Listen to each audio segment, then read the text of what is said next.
நிதி நிறுவன மோசடி விவகாரத்தில் கொல்கத்தா காவல் ஆணையரிடம் விசாரணை மேற்கொள்ள அவரது வீட்டிற்குள் சிபிஐ அதிகாரிகள் நுழைய முயன்ற சம்பவம் பரபரப்பை ஏற்படுத்தியுள்ளது. சிபிஐ நடவடிக்கைக்கு கண்டனம் தெரிவித்து முதலமைச்சர் மம்தா பானர்ஜி விடிய விடிய போராட்டத்தில் ஈடுபட்டார்.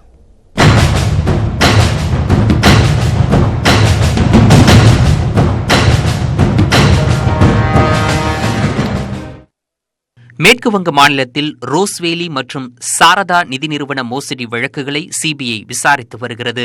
அந்த வழக்குகளில் முன்பு விசாரணை அதிகாரியாக இருந்தவரும் தற்போதைய கொல்கத்தா காவல் ஆணையருமான ராஜீவ் குமாரை விசாரணைக்கு ஆஜராகுமாறு சிபிஐ சம்மன் அனுப்பியிருந்தது.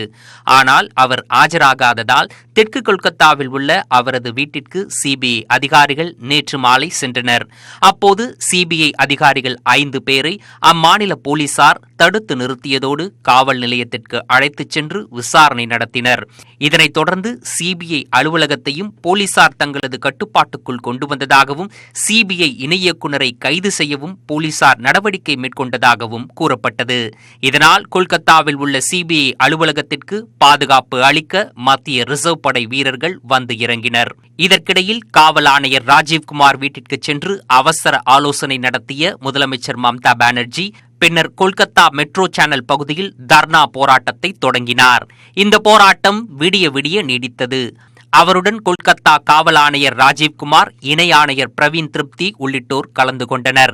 அப்போது செய்தியாளர்களிடம் பேசிய முதலமைச்சர் மம்தா பானர்ஜி, பிரதமர் மோடியும் பாஜக தலைவர் அமித்ஷாவும் அரசியல் பழிவாங்கும் நடவடிக்கையில் ஈடுபடுவதாக குற்றம் சாட்டினார்.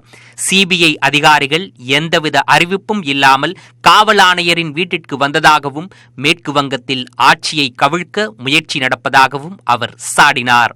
சிபிஐ மூலம் தங்களை மிரட்ட முடியாது என குறிப்பிட்ட மம்தா பானர்ஜி, போலீஸை பாதுகாப்பது தமது பொறுப்பு என்றார்.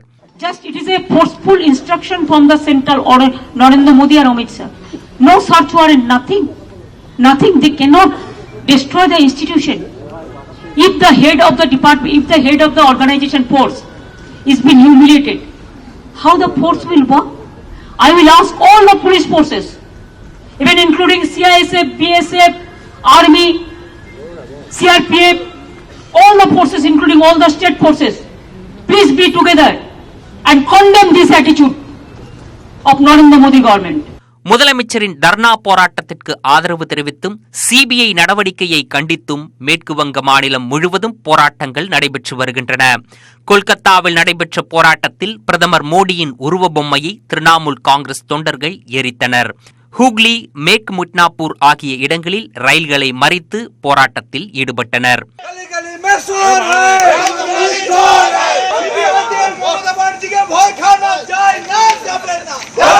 இந்த விவகாரம் தொடர்பாக செய்தியாளர்களை சந்தித்து பேசிய சிபிஐ இடைக்கால இயக்குநர் நாகேஸ்வர் ராவ், சாரதா நிதி நிறுவன மோசடி வழக்கில் ஆதாரங்களை அழிக்க காவல் ஆணையர் ராஜீவ்குமார் காரணமாக இருந்துள்ளார் என தெரிவித்தார். உச்சநீதிமன்ற உத்தரவின்படி நிதி நிறுவன மோசடி வழக்கை சிபிஐ விசாரித்து வருவதாகவும் அவர் குறிப்பிட்டார். உச்சநீதிமன்ற உத்தரவிற்கு முன்னதாக ராஜீவ்குமார் தலைமையில் சிறப்பு புலனாய்வு குழுவை அம்மாநில அரசு அமைத்ததை சுட்டிக்காட்டிய நாகேஸ்வர ராவ், சிறப்பு புலனாய்வு குழு விசாரணையின் போது கைப்பற்றிய ஆவணங்களை சிபிஐயிடம் ஒப்படைக்கவும் விசாரணைக்கு ஒத்துழைக்கவும் ராஜீவ்குமார் மறுத்துவிட்டார் என குற்றம் சாட்டினார். மேற்கு வங்க மாநிலத்தில் நிலவும் பதட்டமான சூழலை அடுத்து அம்மாநில தலைமைச் செயலாளர், உள்துறை செயலாளர், டிஜிபி ஆகியோரை வரவழைத்து சட்டம் ஒழுங்கு குறித்து ஆளுநர் KN திரிபாதி ஆலோசனை நடத்தினார். இதற்கிடையே சிபிஐ அதிகாரிகள் குழுவை போலீஸ் தடுத்து நிறுத்திய விவகாரம் தொடர்பாக உச்சநீதிமன்றத்தில் இன்று காலை முறையிட சிபிஐ முடிவு செய்துள்ளது.